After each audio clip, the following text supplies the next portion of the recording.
The devil inside. ये movie demonic possession और exorcism के बारे में है और ये एक सच्ची घटना पर आधारित है। इस कहानी की शुरुआत में हमें एक फाउंड फुटेज को दिखाया जाता है। वक्त होता है 30 अक्टूबर सन 1989 का, जहां हम एक औरत की आवाज सुनते हैं जो 911 पर कॉल करके बोलती है कि उसने 3 लोगों को मार डाला है। इससे पहले कि पुलिस और कुछ पूछती, कॉल कट जाता है। कुछ देर बाद ही पुलिस घटना स्थल पर पहुंच जाती है और देखती है कि घर की हालत बहुत ज्यादा खराब है। वहाँ सारा सामान बिखरा हुआ है। पुलिस को वो औरत भी मिल जाती है जिसने फोन किया था। वो औरत बहुत बुरी हालत में होती है। वहाँ पुलिस को 3 लाशें भी मिलती है, जिसमें एक नन और 2 प्रीस्ट होते हैं। पुलिस उस औरत को अरेस्ट कर लेती है। अगले दिन जब ये न्यूज टीवी पर आती है तो एक रिपोर्टर बताता है कि जिसने मर्डर किए हैं उसका नाम मारिया रोजी है। अब उस पर केस चलता है और इस सब में कैथोलिक चर्च भी इन्वॉल्व होता है। अगर किसी भूतिया घटना की वजह से मर्डर हुए होते तो इसका सीधा असर कैथोलिक चर्च पर होता, इसीलिए उसे सजा नहीं होती और उसे लाइफ टाइम के लिए मेंटल असाइलम भेज दिया जाता है, ये कहकर कि उसकी दिमागी हालत सही नहीं है। इस घटना को कुछ साल बीत जाते हैं। मारिया का हस्बैंड अपनी बेटी इजाबेला को उसकी मॉम मारिया के बारे में सब कुछ बता देता है, पर ठीक 3 दिनों बाद उसकी मृत्यु हो जाती है। अगले दिन मारिया की बेटी इजाबेल अपने बचपन के वीडियो क्लिप्स और फोटोज देख रही होती है। वो अपनी माँ के साथ बिताए हुए पल याद कर रही होती है और बताती है कि उसकी माँ एक रहमदिल इंसान थी, मगर जब वो 6 साल की थी तो अचानक से उसकी मॉम का बिहेवियर चेंज हो गया और इजाबेला जानना चाहती है कि उसकी मॉम के साथ क्या हुआ था। इसीलिए वो फैसला करती है कि वो अपनी मॉम के ऊपर एक डॉक्यूमेंट्री बनाएगी। माइकल जो कि एक कैमरामैन है, वो उसे अपने साथ चलने के लिए कहती है। माइकल पूछता है कि तुम डॉक्यूमेंट्री क्यों बनाना चाहती हो। इजाबेला उसे बताती है कि वो उस हादसे की रात को जानना चाहती है कि उसकी मॉम के साथ क्या हुआ था। इसके बाद ये दोनों के दोनों इटली पहुंच जाते हैं। इजाबेला अपनी मॉम से 20 साल बाद मिलेगी और इससे पहले वो रोम के एक हॉस्पिटल में जाती है जहाँ वो एक्सोर्सिज्म सीखती है। उसकी वहाँ 2 प्रीस्ट से मुलाकात होती है जिनका नाम बेन और डेविड होता है। उनसे मिलने के बाद इजाबेला अपनी मॉम से मेंटल असाइलम मिलने जाती है, जहाँ डॉक्टर उसे उसकी मॉम से मिलने की परमिशन दे देते हैं। वो अपनी मॉम से मिलती है पर उसकी मॉम उसे पहचानने से इनकार कर देती है। उसकी मॉम बार बार एक ही बात बोल रही होती है कि इन कट्स को जोड़ दो, क्योंकि उसके हाथों पर और शरीर के कई जगहों पर क्रॉस के निशान बने होते हैं। अचानक से वो इजाबेल से कहती है कि तुम्हें अपना अबॉर्शन नहीं करवाना चाहिए था। ये सुनकर इजाबेला डर जाती है क्योंकि ये बात उसके अलावा किसी को भी पता नहीं थी। फिर उसकी मॉम थोड़ी वायलेंट हो जाती है। इजाबेला वहाँ से निकल जाती है। अब वो बेन और डेविड से मिलती है और इन दोनों को सारी बातें बताती है। बेन और डेविड उसे कहते हैं कि तुम्हारी मॉम के ऊपर आत्माओं का साया है, पर अगर तुम एक्सोर्सिज्म जानना चाहती हो तो पहले तुम्हें इसे रियल में देखना होगा। बेन और डेविड चर्च से छुपकर उन लोगों पर एक्सोर्सिज्म करते हैं जिनको कोर्ट मेंटली सिक बोलकर ठुकरा देती है। वो लोग एक घर में जाते हैं जहाँ पर एक लड़की के ऊपर आत्माओं का वास है। ये दोनों उसे मंत्रों से कंट्रोल करने की कोशिश करते हैं, पर तभी वो लड़की इजाबेला को देखकर उसे उसके नाम से बुलाती है। ये सुनकर इजाबेला शॉक्ड हो जाती है क्योंकि पहले कभी भी वो इस लड़की से नहीं मिली। अब वो लड़की बहुत ज्यादा वायलेंट हो जाती है और इनके ऊपर अटैक कर देती है, पर किसी तरह से ये उसे अपने कंट्रोल में ले आते हैं और उसे पूरी तरह से ठीक कर देते हैं। इसके बाद ये सब अपने घर वापस आ जाते हैं। इजाबेला डेविड और बेन से ये प्रोसेस अपनी माँ के ऊपर भी करने को कहती है, पर डेविड थोड़ा सोचता है, पर फिर वो मान जाता है और अब ये सब के सब मारिया के पास पहुँच जाते हैं और उसे भी अपने मंत्रों से अपने कंट्रोल में करने की कोशिश करते हैं, पर मारिया को कुछ भी नहीं होता।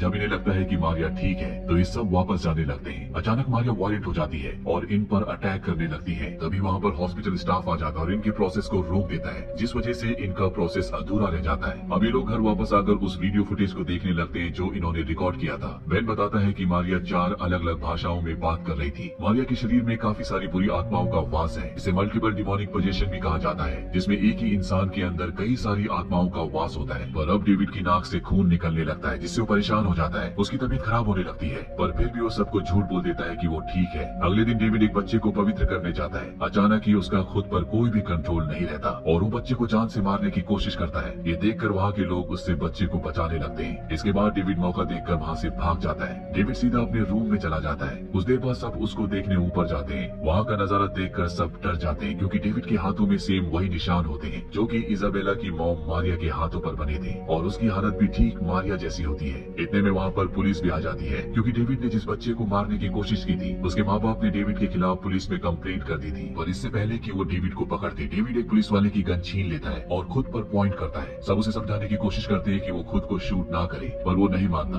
वो बेन से कहता है कि ये डीमन बहुत ताकतवर है, वो इससे लड़ नहीं सकता, और ये कहने के बाद वो खुद को शूट कर देता है। डेविड की मौत के बाद वो डीमन फ्री हो जाता है, इसलिए वो इजाबेला की बॉडी में प्रवेश कर जाता है, जिससे इजाबेला की तबीयत खराब होने लगती है और वो बेहोश हो जाती है। ये डीमन इजाबेला की मॉम से डेविड के अंदर आया था और अब डेविड की बॉडी से ये इजाबेला के अंदर प्रवेश कर गया है। बेन माइकल के साथ इजाबेला को हॉस्पिटल ले जाता है जहाँ पर उसका ट्रीटमेंट होता है। कुछ देर बाद इजाबेला के पास एक नर्स आती है और इजाबेला जिसके शरीर में डीमन का कब्जा है वो उस नर्स को मार देती है और अब वहाँ से भागने की कोशिश करती है, पर डॉक्टर वहाँ पर आ जाता है और उसे नींद का इंजेक्शन लगाकर शांत कर देता है। बेन और माइकल इजाबेला के अंदर से डीमन को निकालने के लिए उसे चर्च लेकर जा रहे होते हैं, पर रास्ते में ही इजाबेला को होश आ जाता है और वो बेन को उसके पास के कुछ थॉट्स के थ्रू डराने लगती है। साथ ही वो माइकल को पकड़कर उसके कान में कुछ कहती है, जिससे माइकल पर भी डीमन हावी हो जाता है। अब माइकल कार को और भी स्पीड से चलाना शुरू कर देता है और इनकी कार का एक्सीडेंट हो जाता है, जिसमें बेन और माइकल की मौत हो जाती है। पर इजाबेला की डेड बॉडी हमें कहीं भी नहीं दिखती, वो वहाँ पर नहीं होती। आपको क्या लगता है कि इजाबेला कहाँ गई होगी? वो जिंदा है कि नहीं? और अगर वो जिंदा है तो वो आगे क्या करेगी? इस कहानी में कुछ सवाल हैं, जैसे डीमन मारिया डेविड, इजाबेला और माइकल के अंदर कैसे आई। दरअसल सबसे पहले वो डीमन मारिया के अंदर था, इसीलिए इस कहानी की शुरुआत में उसने 3 लोगों को मार दिया था, जिस वजह से उसे मेंटल असाइलम में ले जाया गया था। और मेंटल असाइलम में जब बेन, डेविड और इजाबेला मारिया के अंदर से उस डीमन को निकालने की कोशिश कर रहे थे, तो डॉक्टर्स की वजह से उनका प्रोसेस पूरा नहीं हुआ था, जिससे वो डीमन आजाद हो गया था। और इसके बाद वो डेविड के अंदर आ गया। डेविड की मौत के बाद वो इजाबेला के अंदर आ गया और कार में माइकल को भी उसी डीमन ने पजेस्ट किया था, जिसकी वजह से वो कार की रफ्तार बढ़ा देता है। कार का एक्सीडेंट हो जाता है, जिसमें बेन और माइकल की मृत्यु हो जाती है, पर इजाबेला आज भी आजाद है। तो ये थी पूरी कहानी द डेविल इनसाइड की। IMDb पर इसकी रेटिंग 4.2 है। इस मूवी का बजट $1 मिलियन